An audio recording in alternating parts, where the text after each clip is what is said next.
नमस्कार, मैं हूं आपके साथ राजीव रंजन। हजारीबाग के विष्णुपुर प्रखंड के चितगांव गिधानिया में बीती रात्रि एक युवक की सांप काटने से मौत हो गई।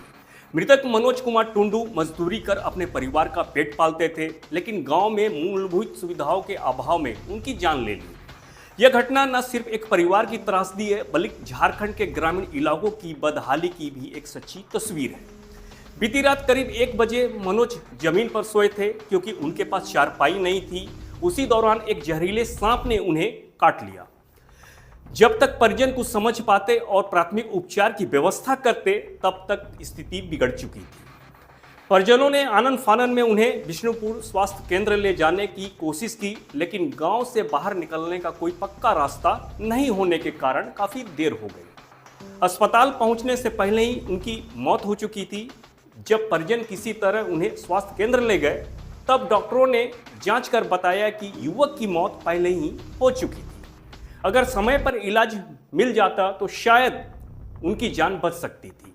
बदहाली का ये दास्तां बयां करती है कि गांव तक पहुंचना आज भी एक संघर्ष जैसा है।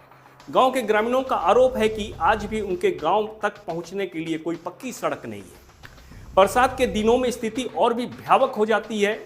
इसी बीच में एक नदी पड़ती है, जिसमें बारिश के मौसम में तेज बहाव के कारण आना जाना नामुमकिन हो जाता है। ऐसे में अगर किसी की तबीयत बिगड़ जाए या कोई दुर्घटना हो जाए तो अस्पताल पहुंचाना एक असंभव कार्य बन जाता है। ग्रामीणों का कहना है कि सरकारें आईं, घोषणाएं हुई, अधिकारी सर्वे करने आए, लेकिन जमीनी स्तर पर आज तक कुछ नहीं बदला।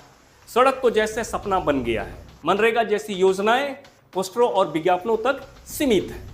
यह गांव आज भी 21वीं सदी के डिजिटल इंडिया से कोसों दूर है। अगर सड़क होती तो बेटा बच जाता, मृतक की मां बड़की देवी और पिता महादेव टुंडू ने रोते हुए कहा। अगर समय रहते हम अस्पताल पहुंच पाते तो शायद मेरा बेटा आज जिंदा होता। हम गरीब लोग हैं, चारपाई तक नहीं है घर में, सड़क नहीं है, बिजली नहीं है, पानी नहीं है। ये कैसी आज़ादी है हमारे लिए। इस घटना ने प्रशासन की कार्यशैली पर भी बड़े सवाल खड़े कर दिए हैं। ग्रामीणों का कहना है कि वर्षों से ये विकास की मांग कर रहे हैं। अधिकारियों ने सिर्फ सर्वे किया, फोटो खिंचवाई, वादे किए और चले गए। सबसे बड़ा सवाल, क्या एक सड़क के अभाव में किसी की जान चली जाना लोकतंत्र की असफलता नहीं है? क्या हर गांव तक सड़क, पानी, बिजली पहुंचाना सरकार का संवैधानिक दायित्व नहीं है?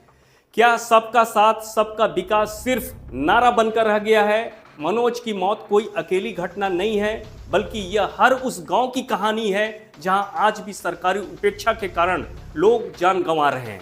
यह घटना सरकार और प्रशासन के लिए एक चेतावनी है कि अगर अब भी बुनियादी विकास पर ध्यान नहीं दिया गया तो आने वाले समय में ऐसी कई और जानें जाती रहेंगी और इसका जिम्मेदार कोई और नहीं बल्कि व्यवस्था खुद होगी।